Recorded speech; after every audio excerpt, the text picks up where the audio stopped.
Sudah ibu. Terus teh Ya. ya udah gitu, terus udah kalau sama kang aja mit Jadi aduh kita akan belajar aing di mengenai rumah takut manajemen pelayanan ya kebidanan cina di ya rumah udah teh sakit. terus kayak Jadi kan si manajemen pelayanan itu pas dia masuk ke ruang sama macam-macam aku ya, ya.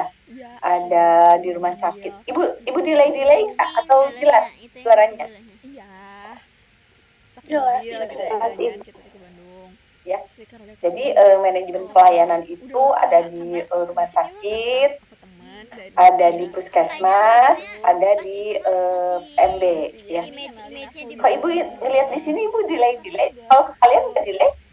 ke kemana-mana jalan-jalan ke Izin ibu Bandung suaranya mah nggak delay, tapi layar ibunya agak delay.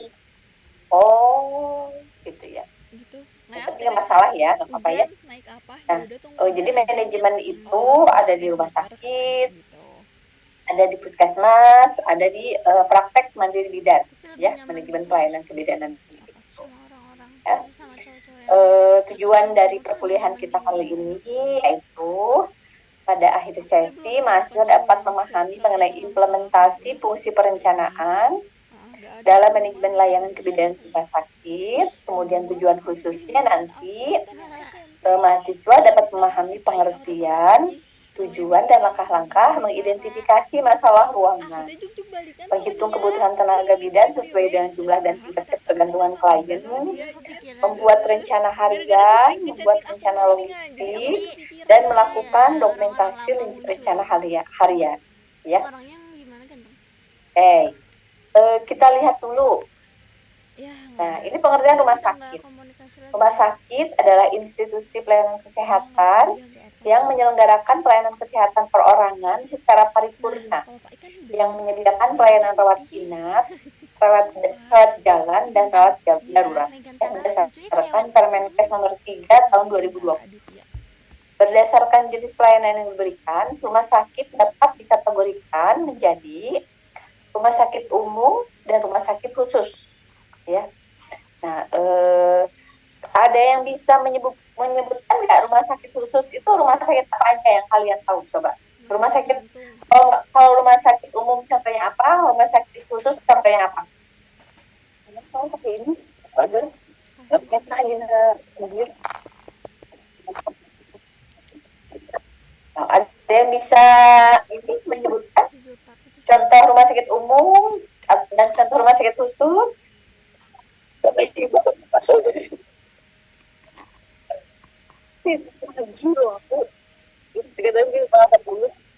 ih dia ini Jangan malu-malu.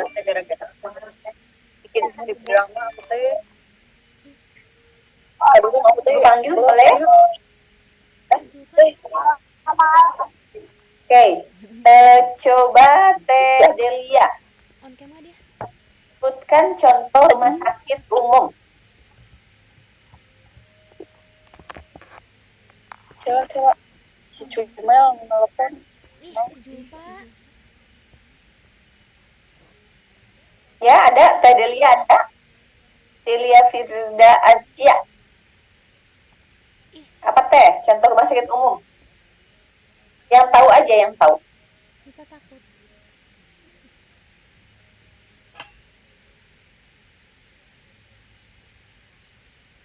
ih pengen foto gini kalau lulus Oke, ada yang bisa bantu temennya? Izin ibu. Boleh, Boleh Pak. Teh Kirantika. Mungkin kalau untuk rumah sakit umum yang saya ketahui seperti RSUD ini Al Ihsan. Kalau Ya. misalkan rumah sakit khusus itu misalkan khusus mata itu kayak yang di Cicendo itu ibu. Oh iya, betul sekali ya, Teh Kirantika betul sekali. Jadi rumah sakit itu ada rumah sakit umum, ada rumah sakit khusus. bisa adanya Jadi kalau rumah sakit umum coba itu tergantung coba pemiliknya ngomong namanya biasanya. Kalau kalian tahu rumah sakit Hasan Sadikin, Tahu. pasti kalian membaca tulisan di depannya itu adalah RSUP, Megan Rumah Sakit Umum Pusat, ya, karena itu pusat rujukan nasional, dia tipe A. gitu deh Tapi kalau misalnya seperti Rumah Sakit Al Ihsan, karena dia yang punyanya adalah Provinsi Jawa Barat, Jadi disebutnya RSUD, Rumah Sakit Umum Daerah, karena yang punyanya pemerintah daerah, ya. Baik itu pemerintah daerah provinsi ataupun misalnya pemerintah daerah kota. Kalian tahu Rumah Sakit Cibabat? Tahu. Siapa ya? Soalnya Tahu Rumah Sakit Cibabat? Tahu. Nah, Rumah Sakit Cibabat itu tulisannya RSUD, Rumah Sakit Umum Daerah Cibabat. Karena apa RSUD? Karena pemiliknya pemerintah Kota Cimahi, ya. Seperti tadi Rumah Sakit Al Ihsan, RSUD Al Ihsan, karena pemiliknya adalah Provinsi Jawa Barat, ya.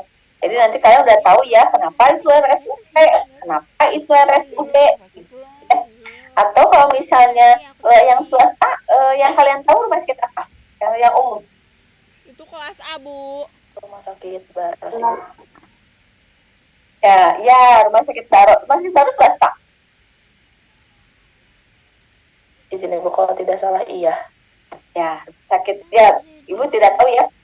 Tapi pokoknya mungkin Rumah Sakit Baros gitu ya, Rumah Sakit Umum Baros atau Rumah Sakit apa? Kalau Cahaya Kawaluyaan kalian tahu? Tahu Ibu. Rumah Sakit Boromius tahu? Tahu. Nah, itu adalah rumah sakit umum tapi milik swasta. Ya. Tapi kalau cirinya kalau rumah sakit milik pemerintah itu RSUD, RSUP gitu. Ya. Tapi kalau rumah sakit swasta itu paling RSU Bungsu misalnya, atau RSU Boromius, RSU Mitra Kasih, ya. Itu pembedaan rumah sakit umum dan rumah sakit khusus. Kalau rumah sakit khusus kayak tadi rumah sakit mata, terus rumah sakit gigi dan mulut. Kalau ada yang tahu di Kota Bandung ada. Kalau dulu kami namanya RSKI, Rumah Sakit Khusus Ibu dan Anak. Ya. Nah, itu jenis-jenis rumah sakit. Ya, kita lanjutkan. Nah, dalam manajemen rumah sakit itu ada manajemen, ya, sama seperti manajemen umum, ya.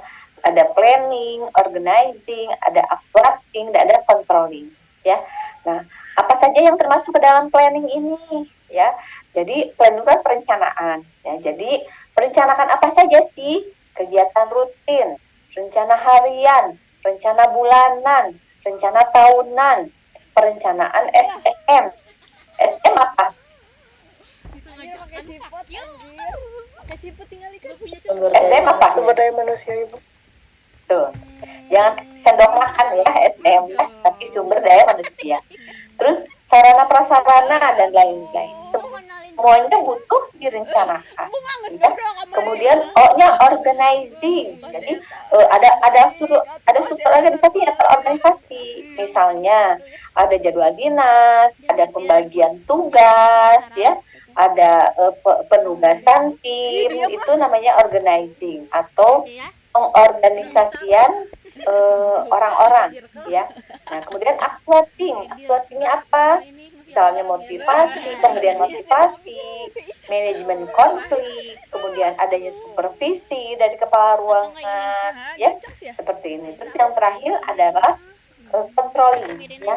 Controlling itu biasanya untuk memantau mutu layanan, ya.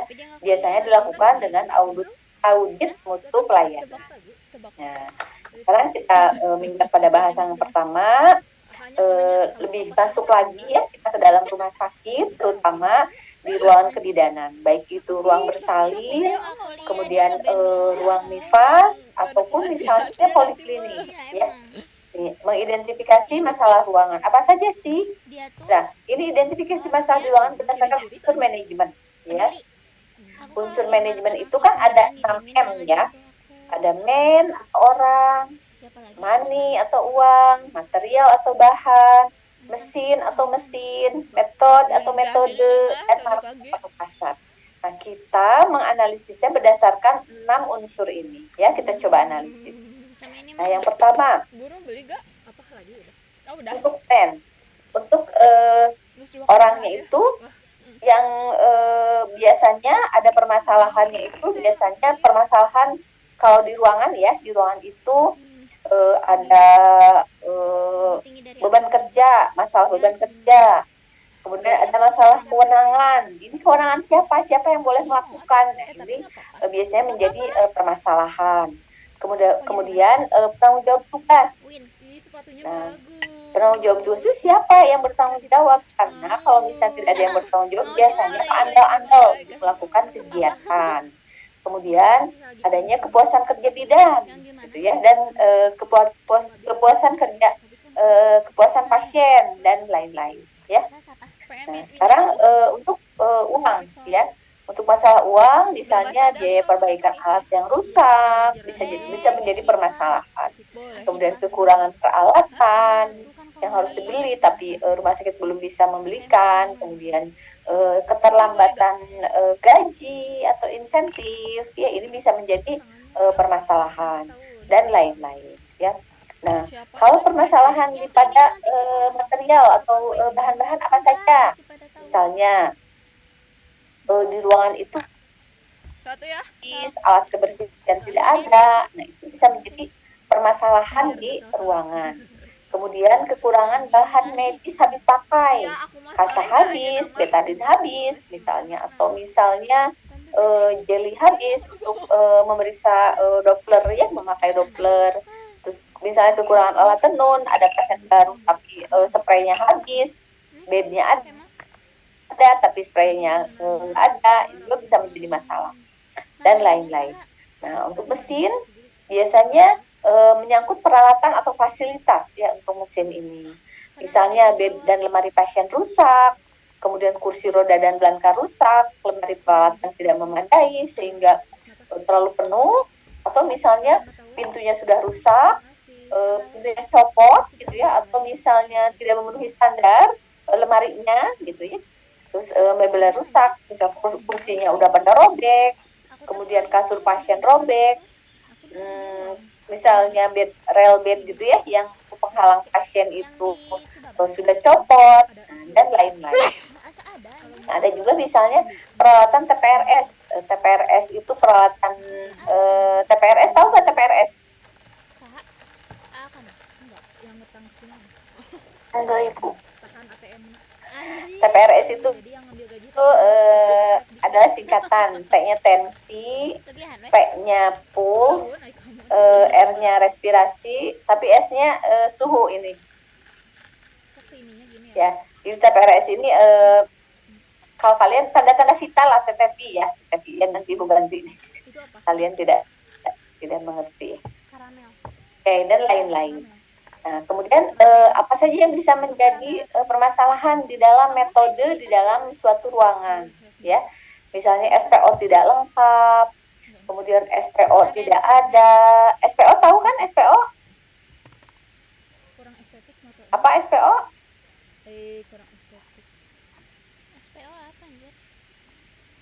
Ada yang tahu SPO apa? Mau sempurna itu. Masih minta kan?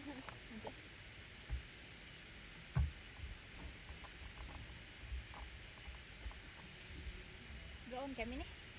Ada yang tahu SPO apa SPO? Nggak tahu, Bu. Standar prosedur, Ibu.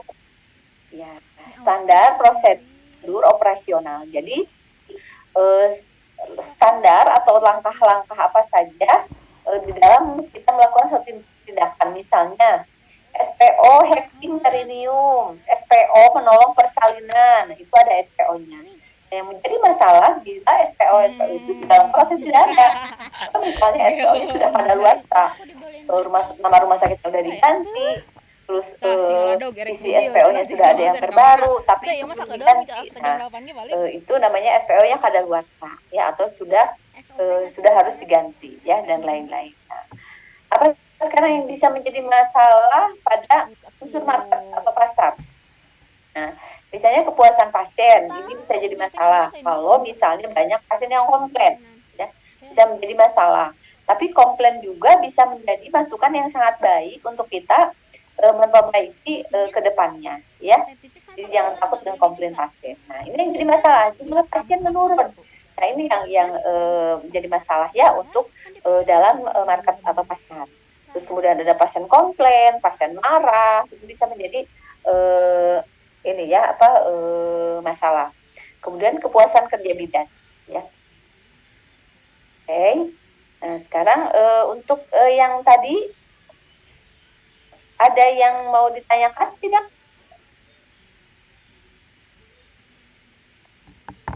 Izin Belum belum ya? Belum ada ya. Jadi begini, tadi kan Ibu menyebutkan ada rumah sakit umum, ada rumah sakit khusus ya. Kalian pernah ke rumah sakit? pernah Ibu. Pernah Ibu. Ke rumah sakit mana waktu itu? Oh, maksudnya Ibu ngelihat yang sakit atau gimana Ibu? Oh, praktek. Belum Praktek Ibu, pernah? belum pernah. Oh, belum pernah. Belum pernah praktek. Ya. Kalau pernah berkunjung ke rumah sakit, biasanya kalau menurut kalian area kerja bidan di rumah sakit itu di ruangan apa saja? Izin menjawab Ibu, di ruangan Ya. bayi sama di ruangan NIPAS Ibu. Terus PKE gitu Ibu. Ya, kalau di poliklinik ada bidan tidak? Ada tetapi kayak terbatas gitu Ibu. Iya, ya hanya di polikebidanan sama kandungan saja ya. Jadi area kerja kita bidan di rumah sakit itu bisa di poliklinik, bisa di ruang bersalin, tadi betul ya.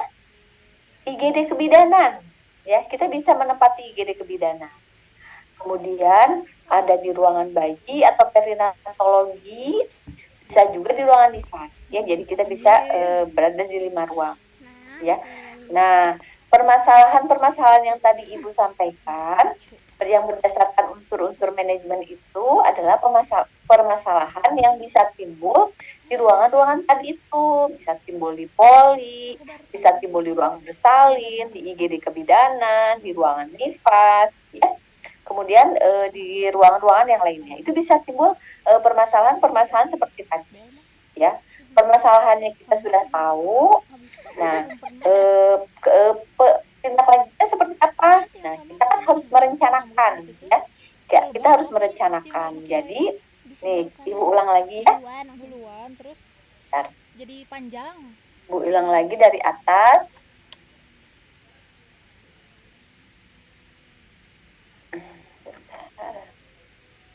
Kok tidak bisa? Ibu mau nanya gitu ya? Ibu mau nanya? Enggak ada yang tahu ditanya tuh. Ditanya di rumah sakit tuh bidan tuh bagian apa aja? Cenah. Bayi, cenah. Kecil sana. Hahaha, gak bisa nge-SG ya? Iya. Aku tadi teh ngajakin si Jahra. Nah, sebelum ya kan tadi Jar aku galau, kata aku teh temenin permasalahan-permasalahan yang bisa timbul di ruangan ya, di ruang-ruangan tadi ya. si Arum ya Nah, coba kalian pikirkan Rum di mana? kalau misalnya permasalahan-permasalahan ini ada, apa yang bisa kalian lakukan? Bisi jeung si Alvin. Kalau misalnya kalian sebagai leader atau pemimpin di ruangan tersebut. Apa sih Bu?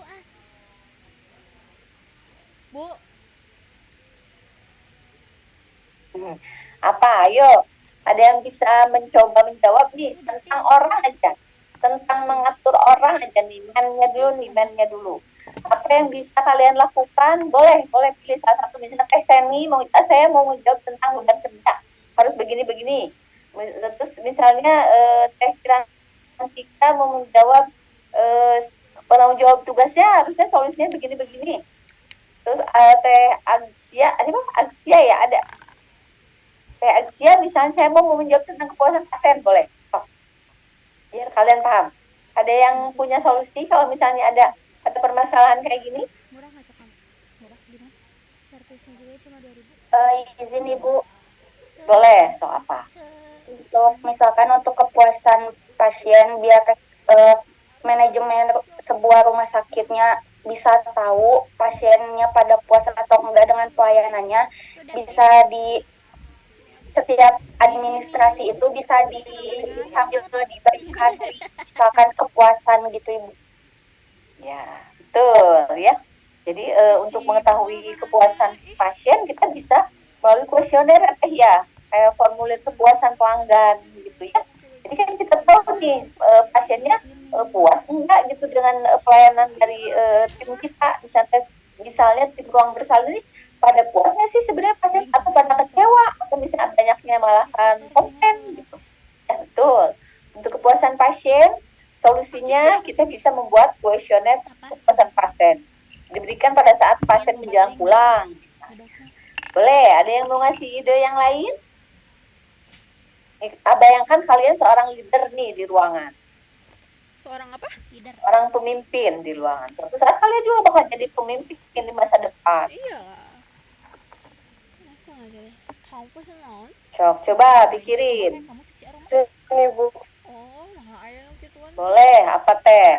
mungkin yang beban kerja. Kalau misalkan terjadi di rumah sakit masalah terkait beban kerja, mungkin yang bisa saya lakukan sebelumnya membagi Aku mah nggak ngerti ataupun lagi. kasarnya itu seperti di shift gitu Ibu, di shift. Jadi beban kerjanya itu tidak menumpuk dengan satu orang saja, jadi bisa bergantian gitu Ibu, karena ada sistem shift tersebut Ibu. Dan juga misalkan yang mungkin seperti itu sih Bu. Ya, betul. Dan kita makasih masukannya ya. Jadi untuk permasalahan beban kerja ini biar gak numpuk ya. Betul, tadi pertama pembagian Nggak ditanya mana? kerjanya dilakukan shifting. Dinas pagi, dinas siang, dinas malam, ya. Terus nanti dibagi-bagi siapa yang jadi kepala ruangan, siapa yang jadi ketua tim, siapa yang jadi pelaksana, siapa yang menjadi penanggung jawab shift, ya. Ada pembagian tugasnya, ya. Jadi nggak pabaliut gitu ya, nggak kepala ruangan nggak ke pasien, jadi harus mikirin manajemen, harus ini harus itu, jadi terlalu banyak beban kerjanya. Jadi nanti dibagi apa pekerjaan pelaksana, apa pekerjaan ketua tim, apa pekerjaan kepala ruangan, itu terbagi-bagi ya. Kemudian beban kerja pekerjaannya jam kerja dibagi-bagi lagi, jadi shift berupa jadwal dinas ya. Nah itu termasuk menjawab tadi ya, keuangan akan punya kewenangan tersendiri. Kemudian CI atau misalnya ketua tim dan pelaksana memiliki kewenangan masing-masing. Ya, memiliki kewenangan masing-masing. Jadi tidak bisa pelaksana misalnya memutuskan sesuatu di ruangan, tidak bisa. Itu harus kepala ruangan. Ya, mulai kebayang nggak sama kalian? Ya, jadi kenapa kalian belajar manajemen ini? Karena kita itu bidan, kita itu ya kalian masuk ke bidanan itu akan belajar ilmu-ilmu yang aplikatif yang akan kalian pakai pada saat nanti suatu saat kalian terjun ke lapangan. Ya misalnya kita tidak tahu nasib orang, kalian bakal jadi kepala ruangan kah, apakah menjadi dosen kah, atau punya PMD kah suatu saat. Tapi ilmu manajemen ini kalian harus tahu. Ya, kalian harus tahu, termasuk untuk mengatur tadi ya, mengatur orang. Ini baru bagian orang nih, baru bagian orang. Nah, sekarang kita tentang uang. Nih, bagaimana kalau misalnya permasalahannya ini? Gaji gak mau. Misalnya biaya perbaikan alat rusak tidak ada, peralatan, gaji atau insentifnya terlambat. Apa ya? Apa yang bisa dilakukan dengan permasalahan ini?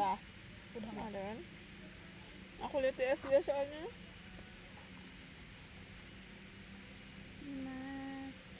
Boleh, siapa yang mau memberikan saran? Boleh yang lain? Biar tidak mengantuk. Karena ini jam-jam rawan ya sore ini. Kan udah pada sholat belum? Izin menjawab Ibu. Oke, apa teh? Kalau misalkan apa kendalanya di uang, biasanya itu dilihat dulu gitu Bu, dari apa pemasukannya terlebih dahulu. Ya. Dilihat kayak misalnya contohnya gaji atau insentifnya terlambat. Hewan aneh nggak sih? Misalnya kan gaji karyawan, gaji petugas kesehatan gitu kayak bidan perawat di rumah sakit kan sumbernya itu dari pasien atau dari masyarakat. Misalnya dilihat juga masyarakatnya itu misalnya mau nggak gitu ke rumah sakit itu datang, misalnya kan kalau misalkan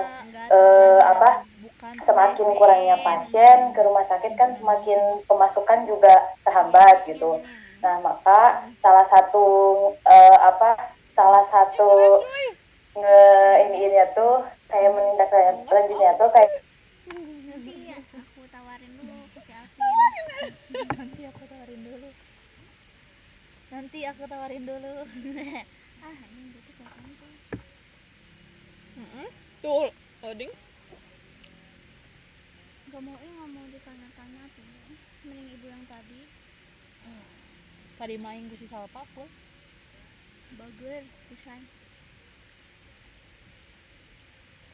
Loading. Memang kok. Ya. Gas satu. Jamsi. Satu cenah. Sama ada satu lagi Abdul, tapi aku nggak tahu dia udah Ngomong Abdul mah namanya aneh. tinggalin. Tolol nih. Mandang kok nama kok Asep. Bapak kok Asep. Nggak bisa Arum Kita sama-sama A bapaknya. Aep, Asep.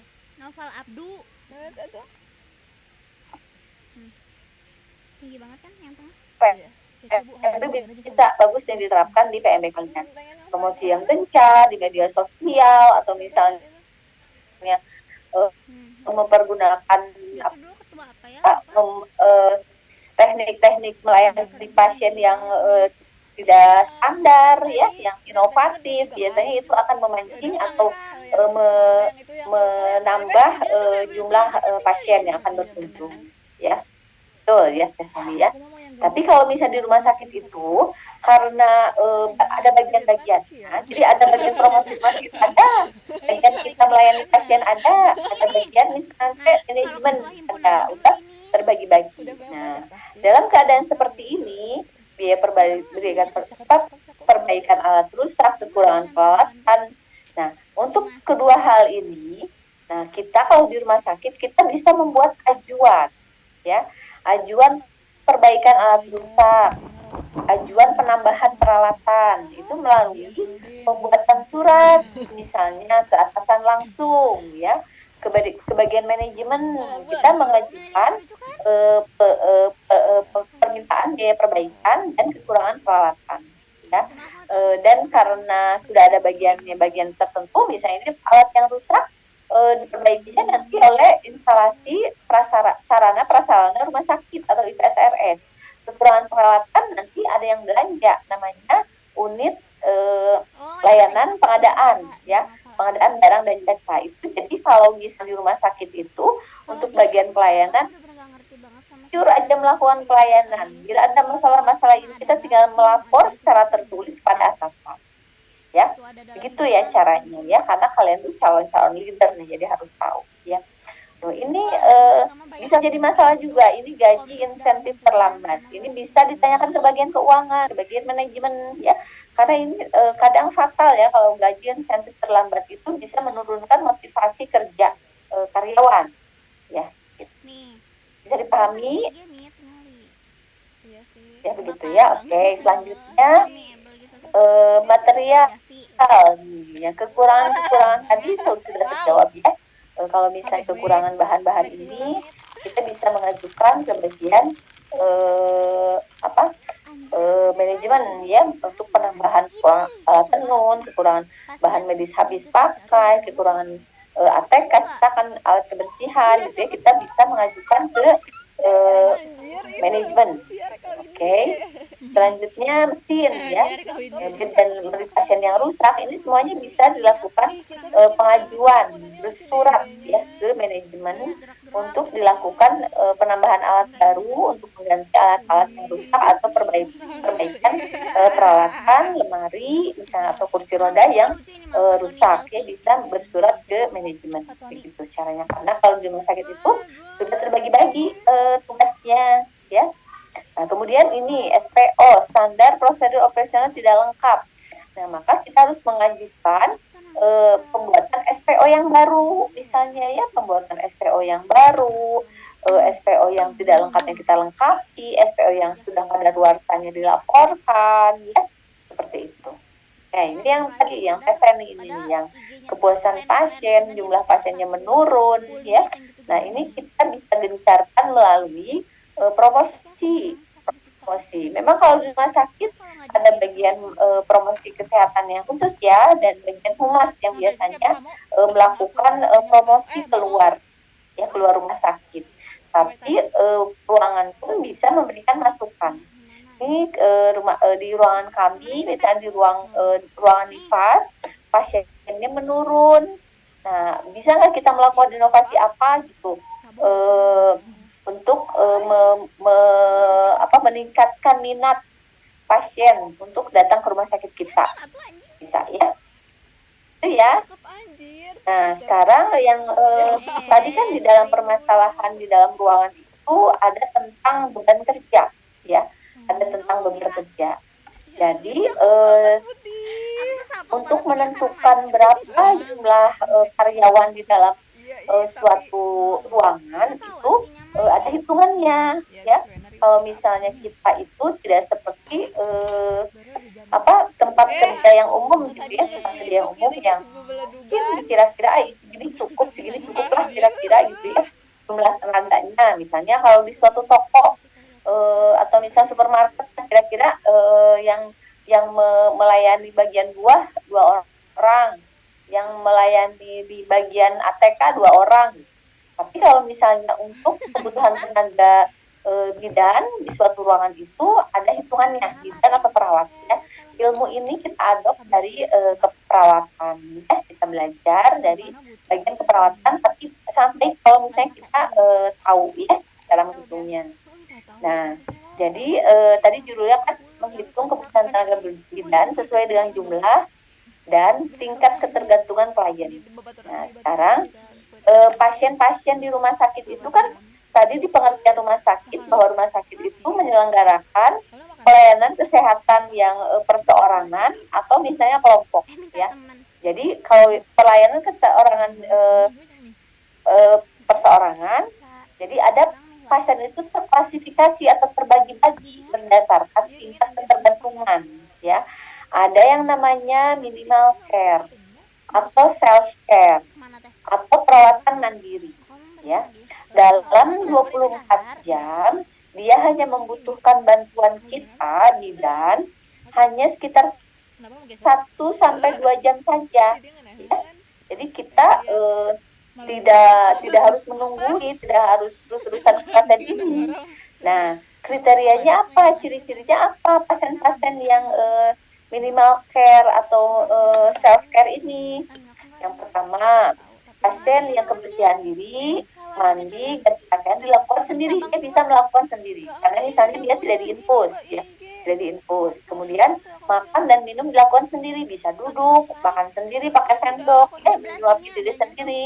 Kemudian ambulasi itu bergerak ya, bergerak dengan pengawasan. Misalnya kadang-kadang dia memang dia sehat, tapi kadang-kadang dia suka agak pusing. Nah, jadi tetap harus ada yang mendampingi atau ada yang menunggui gitu ya. Jadi ambulasi dengan pengawasan. Kemudian observasi tanda-tanda vital setiap pergantian shift. Jadi observasi tanda vital itu hanya dilakukan sekali dalam satu shift, biasanya pada saat pergantian shift ya. Jadi diperiksa tensi, suhu, nadi, pernapasan 1 kali aja pada saat pergantian shift. Kemudian pengobatan minimal dengan status psikologi stabil. Jadi misalnya obatnya yang dikasih obat oral gitu ya. Kemudian dia tidak diinfus gitu ya. Terus si ibunya juga kelihatannya tenang gitu ya, nggak gelisah, nggak nangis gitu ya. Kemudian pasien dirawat untuk prosedur diagnostik, misalnya pasien persiapan akan operasi appendix atau appendix banyak yang sitok. Kalau misalnya pasien yang akan dilakukan operasi operasi sesar misalnya. Jadi sebelum dilakukan operasi, biasanya kan dia harus datang sehari sebelumnya. Dia datang jam 8 malam, baru dilakukan operasinya paginya jam 10. Jadi dia baru infus itu kan jam 8 pagi. Nah, jadi dari jam 8 malam ke jam 8 pagi itu dia termasuk kriteria ke dalam pasien minimal care. Ya.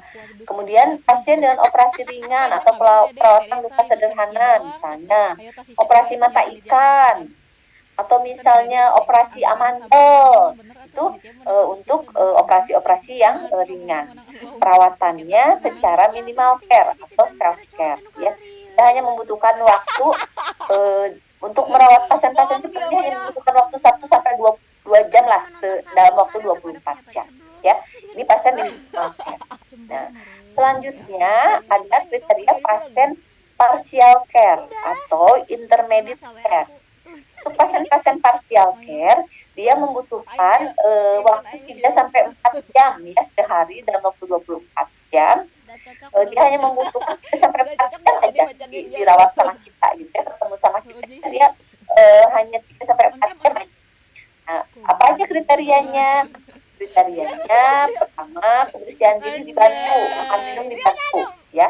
Biasanya terpasang infus, ya. Biasanya pasien terpasang infus. Jadi kalau misalnya mau ke kamar mandi, biasanya dia manggil bidan atau perawatnya, dimatiin dulu. Kemudian pada saat sudah di kamar mandi, dinyalain lagi terpasang infusnya, ya. Seperti itu. Makan minum dibantu, tapi karena misalnya tangannya memakai infus, jadi dia susah gitu kesulitan untuk menyuap. Jadi makan minumnya dibantu, misalnya diambilkan dari meja bed pasien, kemudian atau misalnya disuapi gitu ya. Nah, kriteria pengobatannya biasanya memakai injeksi. Jadi pasti kalau injeksi biasanya pasiennya diinfus ya. Dan misalnya pasien memakai kateter urin. Tahu kan kateter ya? Kalian tahu kateter? Ya udah tahu ya. Pasien memakai kateter urin yang terpasang gitu ya, yang di tower kateter ya, yang pemasukan dan pengeluaran urinnya dicatat ya. Itu adalah pasien dengan kateter.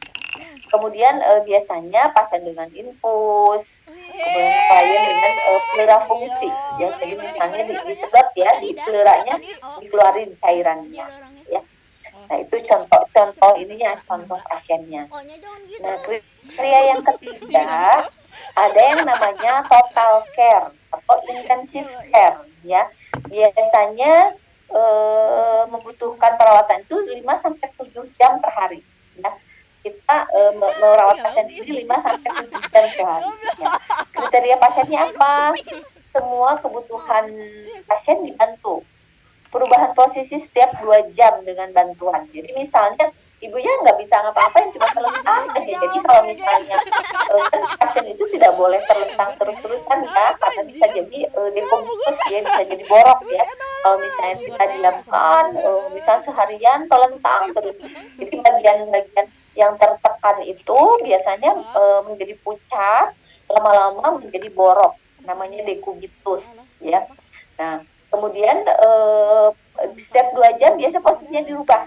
Biasanya pasien-pasien yang di ICU, biasanya dari terlentang pasiennya agak dimiringkan, dari miring kanan dimiringkan ke sebelah kiri atau terlentang lagi ya. Jadi setiap 2 jam posisinya dibantu dirubah ya. Kemudian observasi tanda-tanda vital setiap 1 sampai 2 jam ya.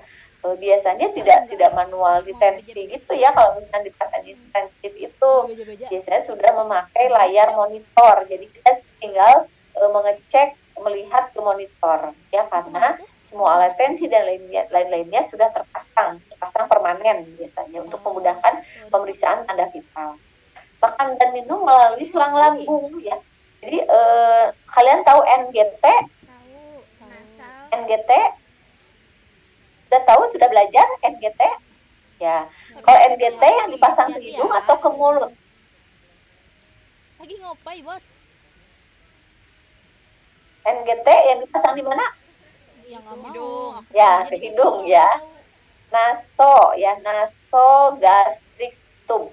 naso itu hidung, nasal ya hidung, gastrik itu lambung, gaster, tub itu pipa. Jadi NGT itu naso, gastrik, tub, naso, gastrik, tub. Naso hidung, gastrik lambung, tub itu selang. Ya. Sedangkan kalau yang kalian pernah lihat yang dipasang di mulut ya, itu namanya OGT atau oral gastrik tube. Ya, itu perbedaannya. Nah, biasanya pengobatannya IV ya, intravena, tapi dilakukan drip mempergunakan alat siring pump atau misalnya infus pump. Ya, siring pump terutama ya kalau misalnya untuk pemberian obat. Ya, ada yang pernah melihat siring pump? Jadi namanya si Bogor. Ngerti gak? Mana malah main sama dia. Nggak pernah. Ada yang pernah melihat monitor pasien? Ya, monitor pasien yang ada tensinya, ada nadinya terbaca, terus kayak ada grafik-grafik itu maju gitu ya. Nah, itu monitor. Kalau siring pump itu jadi kayak obat, pemberian obatnya itu diatur memakai mesin. Siringnya yang 50 cc itu yang besar. Tapi dia masuk ke dalam tubuhnya dipakai mesin, dibantu jadi sedikit-sedikit gitu, tiap berapa menit dia nyemprot, tiap berapa menit dia maju gitu ya sampai habis satu siring itu 50 cc itu ya. Terus misalnya perawatan lukanya kompleks ya, perawatan lukanya kompleks, misalnya korban kecelakaan ya, korban kecelakaan sehingga ibunya tidak sadarkan diri, atau misalnya korban luka bakar yang luas gitu ya sehingga ibunya dirawat di ICU. Nah, pasang peralatan misalnya ventilator tahu ventilator apa? Ventilator tahu apa? Ventilasi. Yang ini kan? Ya, ventilator itu alat bantu nafas ya. Kalau misalnya kalian suka lihat film-film tuh yang bunyi titut titut. Nah, itu adalah ventilator ya. Sebentar ya, sebentar. Sebentar. Sepi? Kenapa gitu? Enggak, tadi aja sepi juga. Sempitnya. Ya, Teh. Apa, Teh? Enggak teh. Kenapa? Enggak apa-apa. Tapi jika namun di rumah sakit galak kan?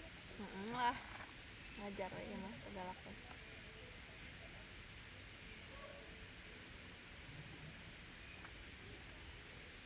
Baca Quran sana naon? Oh, no tadinya tuh belum pada masuk anjir, masih nunggu bentar.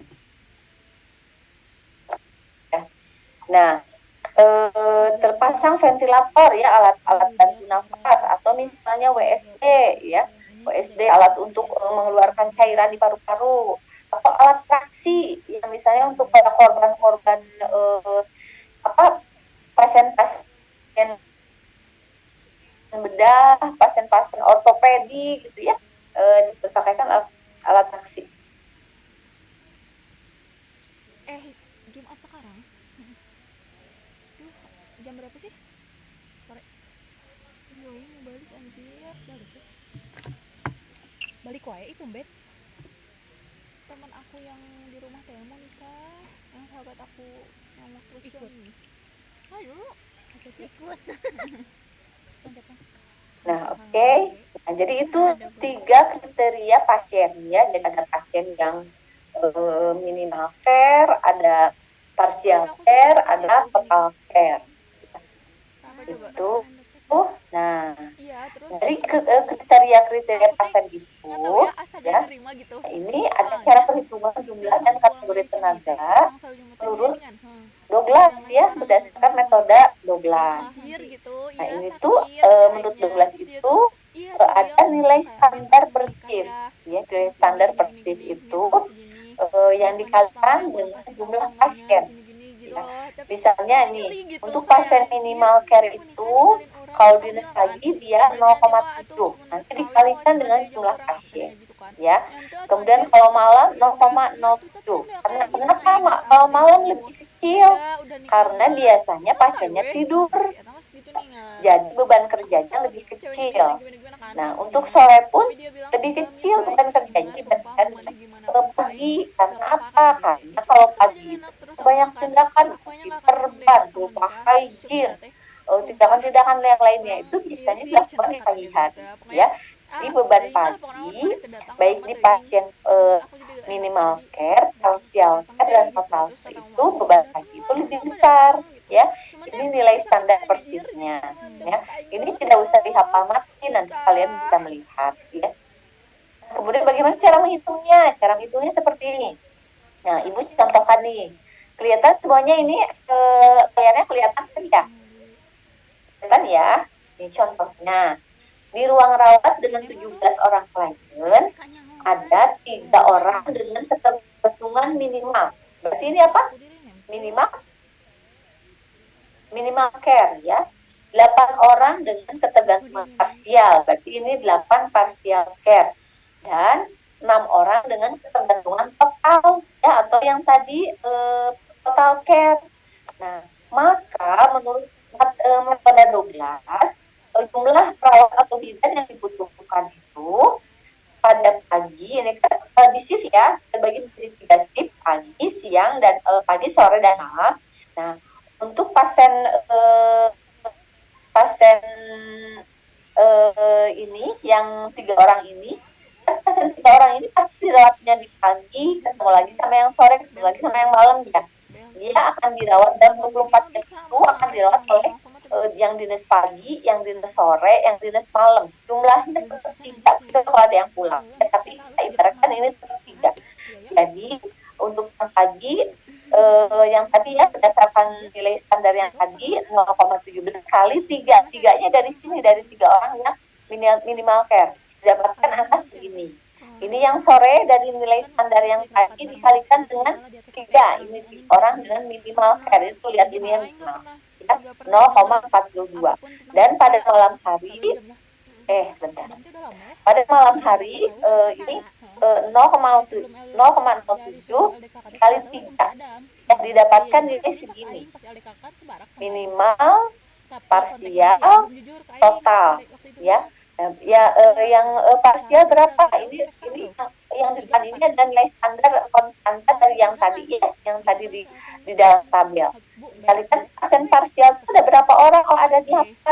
Berarti ini dinas pagi 0,27 kali 8. Kalau parsial care-nya yang dinas sorenya didapatkan segini. Ya. Untuk merawat pasien parsial care di dinas malam dibutuhkan tenaga segini, 0,1 dikali 8, 0,8 orang, ya. Kemudian untuk yang total care, ini tadi konstan nilainya dari yang daftar tadi, ya, dikalikan dengan 6 orang yang total care, dikalikan nilai standarnya pagi dapat segini 2,16 orang, ini satuan orang, ya. Sore dapat 1,8 orang, malam dapat 1,2 orang. Nah, di sini dijumlahkan yang pada dinas pagi yang merawat pasien minimal itu berapa orang? Tadi berapa? 0,51. Yang merawat pasien-pasien parsial itu parsial care itu 2,16 orang, dan yang merawat pasien total care itu 2,16 orang. Bila dijumlahkan adalah 4,83 orang. Karena orang itu tidak bisa di koma-koma, jadi ditarik ke atas, berapapun komanya ditarik ke atas, ya. Terutama koma-koma yang di atas 5. 4,83 dibulatkan jadi 5, ya. Jadi 5 orang, ya. Untuk yang dinas sore sama ditambahkan. Tadi hasil perkaliannya 0,42 ditambah 1,2 ditambah 1,8 didapatkannya 3,42, ya. Berapapun komanya kalau orang ditarik, ya, kalau terutama kalau ini, ya, kalau yang mendekati 5 atau lebih dari 5, lebih dari 0,5 itu ditarik ke atas jadi 4 orang, ya. Paham nggak sampai sini? Paham, Ibu? Paham, ya. itu juga termasuk yang malam 0,21 dikali 0,8 dikali ditambah 0,21 ditambah 0,8 ditambah 1,2 jadi 2,21 orang. Iya sama anak. Ya, ini bisa ditarik ke bawah jadi 2 orang. Ya, karena komanya kecil ya. 2 ke bawah itu bisa ditarik ke bawah. Ya. 0,2 ke bawah bisa ditarik ke bawah. Nah, kita jumlahkan 5 tambah 4, 9 tambah 2, 11. Jadi, secara keseluruhan jumlah orang atau perawat atau bidan yang dibutuhkan di ruangan itu, yang tadi ruangan apa? Ruang rawat ya, ruang rawat tadi itu yang dibutuhkan adalah 11 orang. Ngelihat sikap dia yang kayak gitu. Ya, untuk jaga pagi, jaga siang, dan jaga malam. Yaitu 11 orang yang dibutuhkan. Nah, ini keluar kepala ruangan ya. Jadi kalau plus dengan kepala ruangan, jadi ruangan itu membutuhkan 12 orang. Ya, kalau berdasarkan jumlah pasien ini. Kalau berdasarkan jumlah pasien ini. Ya. Oke, sampai situ cara penghitungan berdasarkan Douglas. Ada yang ditanyakan tidak?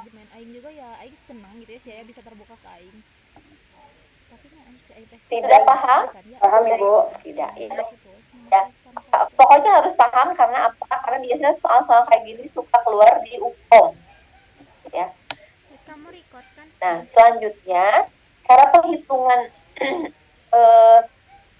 tenaga itu banyak sekali metodenya. Yang tadi kan metode Douglas, kalau sekarang metode Gillis, ya. Jadi ada untuk membutuhkan tenaga perawat atau tenaga bidan itu A dikali B dikali 365. A itu jumlah jam perawatan pasien selama 24 jam. B-nya adalah sensus harian atau bor kali jumlah tempat tidur. Yang C-nya ini 365 dikurangi C, jumlah hari libur. 365 jumlah hari kerja selama 1 tahun. Masih bingung, kita masukkan ke dalam ini ya. Kita lihat dulu. Nah, menurut metode Gillis tadi, kebutuhan tenaga berdasarkan waktu keperawatan langsung, yaitu perkiraan jumlah tenaga dapat dihitung berdasarkan tingkat ketergantungan pasien. Rata-rata waktu yang dibutuhkan untuk keperawatan langsung, jadi keperawatan langsung itu kita bidan langsung merawat pasien, ya, langsung kita nginfus, kita nyuntik, kita pulpa hygiene, kita menolong persalinan, kita melakukan hacking, kita ganti perban. Nah, itu namanya keperawatan langsung, ya. Keperawatan langsung itu rata-rata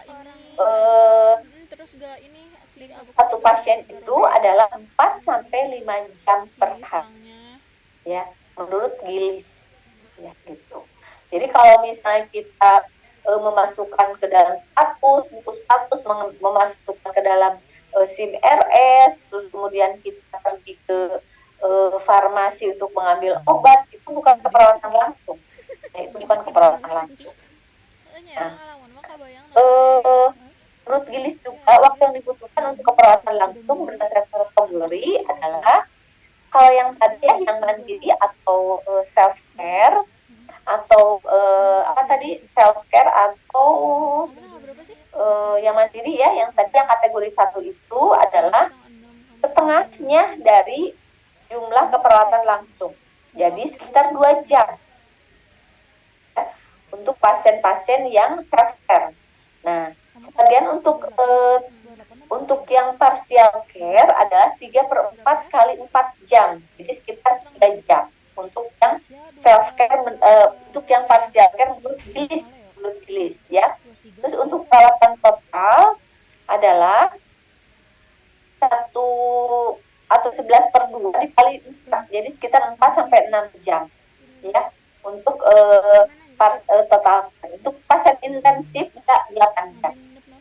Pasien-pasien di ICU itu kita tidak bisa tinggalkan. Kita harus terus merawatnya. Jadi selama 8 jam. Nah, ini bisa dimasukkan ke dalam rumus yang tadi, ya. Maaf Ibu lupa mencantumkan contoh soalnya ya. Nanti di kesempatan yang lain mudah-mudahan ada kesempatan untuk ini ya memasukkan ke dalam tadi rumus ya. Nah, selanjutnya ada menurut Depkes. Menurut Depkes kebutuhan ruang bersalin. Jadi waktu yang dibutuhkan per ruang bersalinan mencakup kelas 1 sampai 4 sebanyak 4 jam per pasien. Nah, sedangkan kebutuhan bidan dalam suatu ruangan itu jumlah tenaga yang dibutuhkan tambah lost day, tambah koreksi. Ya. Nah, kebutuhan tenaga bisa dicari yang ini ya. Jumlah tenaga yang dibutuhkan itu bisa dicari dengan ini. Rata-rata pasien per hari dikali jumlah jam perawatan per hari dibagi jam kerja efektif per shift. Ya. Jam kerja efektif itu kalau pagi biasa 6,5 jam. Pagi sore 6,5 jam. Kalau malam biasanya 11 jam. Di depan, aing Ya. di belakang. Plus koreksi. Koreksi itu adalah 25% dari kebutuhan tenaga. Aku LDKK. Kamu di meeting, Lanjut. aku di belakang. Ini yang tadi ya, yang masih rumus yang tadi. Nah, oke. Dari penghitungan tenaga, nah ada perencanaan ruangan itu tadi penghitungan tenaga itu masuk ke dalam SDM ya, sumber daya manusia, penghitungan tenaga itu. Nah, kemudian yang kedua, di ruangan itu kita bisa melakukan perencanaan kegiatan pelayanan kebidanan. Oh iya, Ya. ini CSL Kegiatan pelayanan kebidanan. Bisa jadi perencanaan ini bisa dilakukan oleh kepala ruangan, oleh pelaksana atau untuk ketua tim. Ya. Ada juga perencanaan ruangan kebutuhan untuk logistik. Untuk logistik biasanya direncanakannya 1 minggu sekali. Ya, karena apa? Karena biasanya barang-barang seperti jelly atau misalnya barang-barang habis pakai lainnya ya, seperti kertas CTG, jelly, kertas USG, itu biasanya di stok oleh bagian gudang itu 1 minggu sekali. Nah, kenapa tidak boleh banyak-banyak? Karena di ruangan pun tempat penyimpanannya tidak ada, ya, lemarinya terbatas. Jadi dia pengajuannya atau perencanaannya biasanya 1 minggu sekali. Ya, jadi tidak boleh menyimpan banyak-banyak sarung tangan, bisa sarung tangan habis pakai, jelly, kemudian kertas CTG, itu banyak di ruangan tuh di ruangan. Ya. Kemudian untuk fasilitas itu biasanya di atas 1 bulan sekali kalau untuk fasilitas, karena misalnya fasilitas ini masuk ke dalam perencanaan tahunan. Kalau fasilitas kan biasanya biayanya cukup besar untuk perencanaan fasilitas. Misalnya pengajuan kursi roda baru sebanyak 5 buah misalnya, atau pengajuan bed partus atau untuk melahirkan yang baru sebanyak 3 buah misalnya, atau pengajuan pembelian jangkar baru sebanyak 2 buah. Nah, itu menyangkut ke fasilitas. Ya, itu biasanya masuk ke dalam renja atau rencana kerja tahun berikutnya. Ya, jadi pada saat penyusunan renja itu atau rencana kerja itu diperhitungkan apakah misalnya umur barang ini akan lama atau misalnya akan pendek gitu. Jadi kita harus perhitungkan. Jadi kalau misalnya kita dalam perencanaan fasilitas ini biasanya ditambah 10% ya. Jadi kalau misalnya kita membutuhkan kursi, misalnya kursi pasien itu, kursi penunggu itu kita membutuhkannya 10 nih. Kita mengajukan 10 untuk kebutuhan tahun depan. Biasanya ditambah 10%. Berarti 10% dari 10 itu 1. Jadi kita mengajukannya 11 ya. Untuk mengantisipasi apa? Untuk mengantisipasi bila nanti dalam perjalanan 1 tahun ini ada yang robek, ada yang patah gitu. Jadi diganti sama yang 10% ini. Ya, seperti itu. Logistik yang bahan habis pakai biasanya per minggu gitu. Nah, perencanaan yang pasti udah Ibu singgung nggak? Ada yang tahunan seperti fasilitas, BHP juga bahan habis pakai juga bisa termasuk ke dalam rencana tahunan. Kemudian untuk bulanan Ada juga kemudian untuk harian, biasanya ini perencanaan kegiatan kalau untuk bulanan dan harian. Nah, ini contoh rencana kegiatan harian kepala ruangan. Guru itu kepala ruangan. Nah, contoh misalnya dia dari jam 7 nih jam kerjanya. Dari jam 7 menghitung kebutuhan tenaga. Nih, berapa orang nih yang hadir, yang dinas pagi itu harusnya yang hadir 4 orang. Tapi ini baru 3. Oh, ternyata yang satu tiba-tiba sakit bisa masuk. Oh, itu kepala ruangannya udah tahu tenaganya kita cuma 3. Nah, kemudian jam 7.10 misalnya kita melakukan operan dari dinas malam ke dinas pagi. Dari dinas malam ke dinas pagi, setelah operan dilakukan pre-conference. Pre-conference itu sesama dinas pagi ya, dengan sesama dinas pagi membagikan kamu dinas di sini dan kamu dinas di sana gitu, membagikan pasien. Nah, kemudian ini contoh ya, contoh rencana kegiatan. Jam 8 misalnya mengecek kebutuhan pasien, apa saja yang kurang. Jadi kalau kepala ruangan itu kan tidak ke pasien ya, dia hanya memanage kalau bisa ada kekurangan kebutuhan dia harus segera memenuhi. Kemudian jam 9 misalnya melakukan interaksi dengan pasien baru atau pasien yang memerlukan perhatian khusus, misalnya pasiennya gelisah atau misalnya pasiennya teriak-teriak gitu ya, yang mau melahirkan. Nah, itu biasanya ditanyain tuh sama kepala ruangan, disentuh ya, dilihat gitu ya, apa nih memerlukan intervensi apa nih yang lebih khusus lagi untuk pasien ini. Nah, itu kepala ruangan biasanya. Kemudian jam 10 melakukan supervisi pada ketua tim atau pelaksana bisa barangkali ditemukan kesulitan atau misalnya kendala. Nah, misalnya jam 11 ada rapat nih dengan unit lain. Kemudian jam 12 mengecek ulang keadaan pasien. Apakah ada kekurangan gitu. Jam 13 bisa mempersiapkan dan merencanakan kegiatan asuhan untuk sore malam, barangkali misalnya ada barang-barang yang kurang, misalnya bahan yang habis gitu. Jam 14-nya operan. Ini kepala ruangannya hebat, nggak ada istirahat. Kemudian ini contoh rencana kerja mingguan atau bulanan kepala ruangan. Misalnya Seninnya dia harus membuat jadwal supervisi. Selasanya melaksanakan supervisi dan bimbingan. Rabunya melaksanakan pertemuan mingguan atau bulanan. Ya, jadi seperti ini hanya contoh saja ya. Jadi seperti ini Kamis, Jumat, Sabtu, ini semuanya dalam 1 minggu. Ini contoh untuk 1 minggu. 1 minggu pertama, kemudian nanti ada 1 minggu kedua, 1 minggu ketiga. Nah, seperti kalian juga nanti pada saat kalian akan praktek ke rumah sakit. Kalau misalnya ini kan contoh dari rencana kegiatan kepala ruangan ya. Nah, kalau nanti kalian mahasiswa itu ada yang namanya kontrak belajar. Ya, kontrak belajar itu jadi apa-apa saja tindakan yang ingin kalian pelajari pada hari itu di ruangan itu. Ya, bisa saya mah sekarang kontrak pengen infus, saya ngontrak ini menolong persalinan, saya ngontrak ini hacking. Nah, jadi pada saat si I membimbing itu udah tahu nih, mahasiswa A dia ingin infus, jadi kalau misalnya ada pasien infus, meskipun dia bukan pasien yang mahasiswa A itu, dia panggil lah mahasiswa A sini, ini mau diinfus, kamu kan kontrak belajar untuk memasang infus ini pasiennya, ayo coba seperti itu ya. Kalau ini perencanaan kegiatan kepala ruangan pasti akan beda-beda berdasarkan kebutuhan dan kepentingannya dalam bekerja. Nah, ini rencana kegiatan tahunan ya, contohnya melakukan evaluasi ini, membuat ini, membuat itu, melakukan revisi segala macam ya, ini contohnya. Ya. Nah, ini kalau misalnya contoh perencanaan harian bidan pelaksana.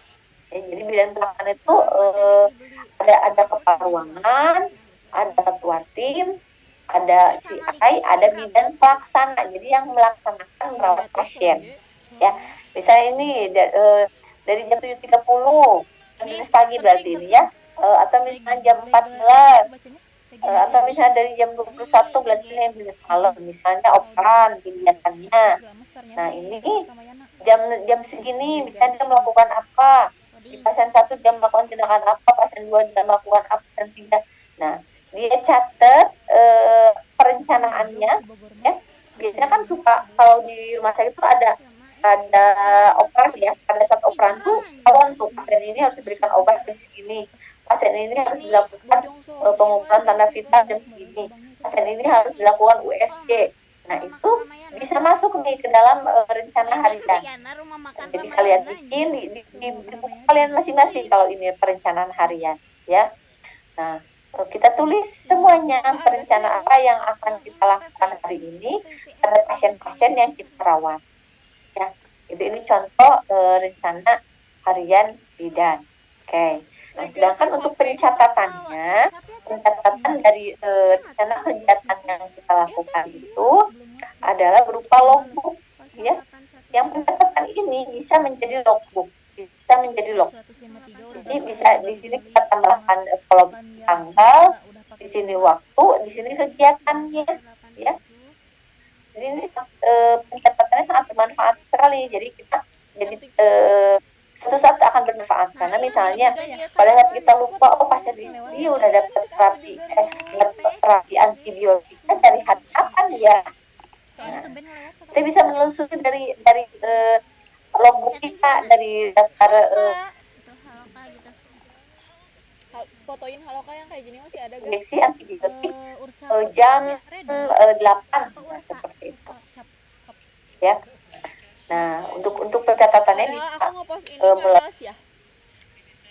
Anjir sih ngeteknya di TikTok aja. Ini mengetik. Kalau ada yang bisa kami bantu, catatan perkembangan pasien terintegrasi.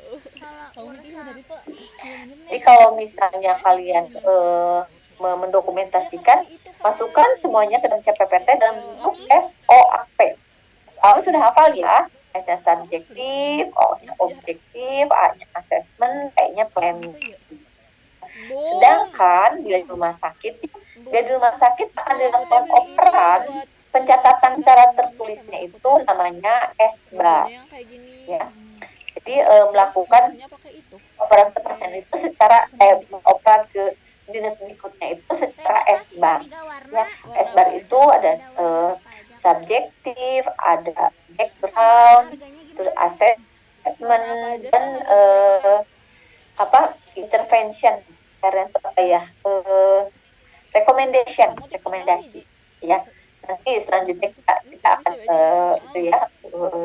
mungkin dosen yang lain akan membahas manajemen pendokumentasian ya. Nah, SBAR itu bisa dipergunakan selain untuk operan, bisa juga dipergunakan untuk konsul ke dokter spesialis atau biasanya ke dokter GP atau GP itu dokter umum ya. Bisa juga komunikasi tertulisnya mempergunakan sistem SBAR. Oke, sampai sini ada yang mau ditanyakan tidak? Yang bulat namanya apa sih? Iya, ininya enggak gini kan? Ada di bawahnya kan?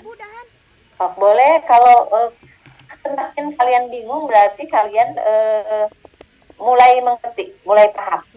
Tapi kalau nggak bingung sama sekali biasanya itu nggak paham. Nggak ada yang komen ya, kenapa ya?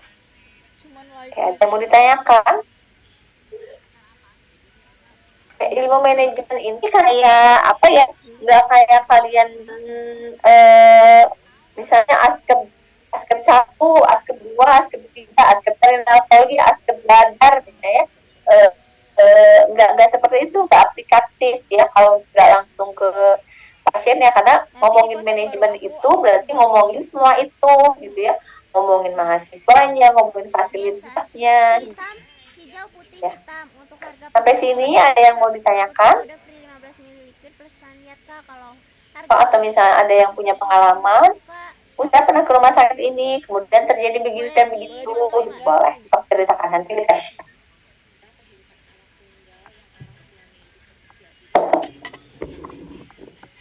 Oke, ada yang mau ditanya?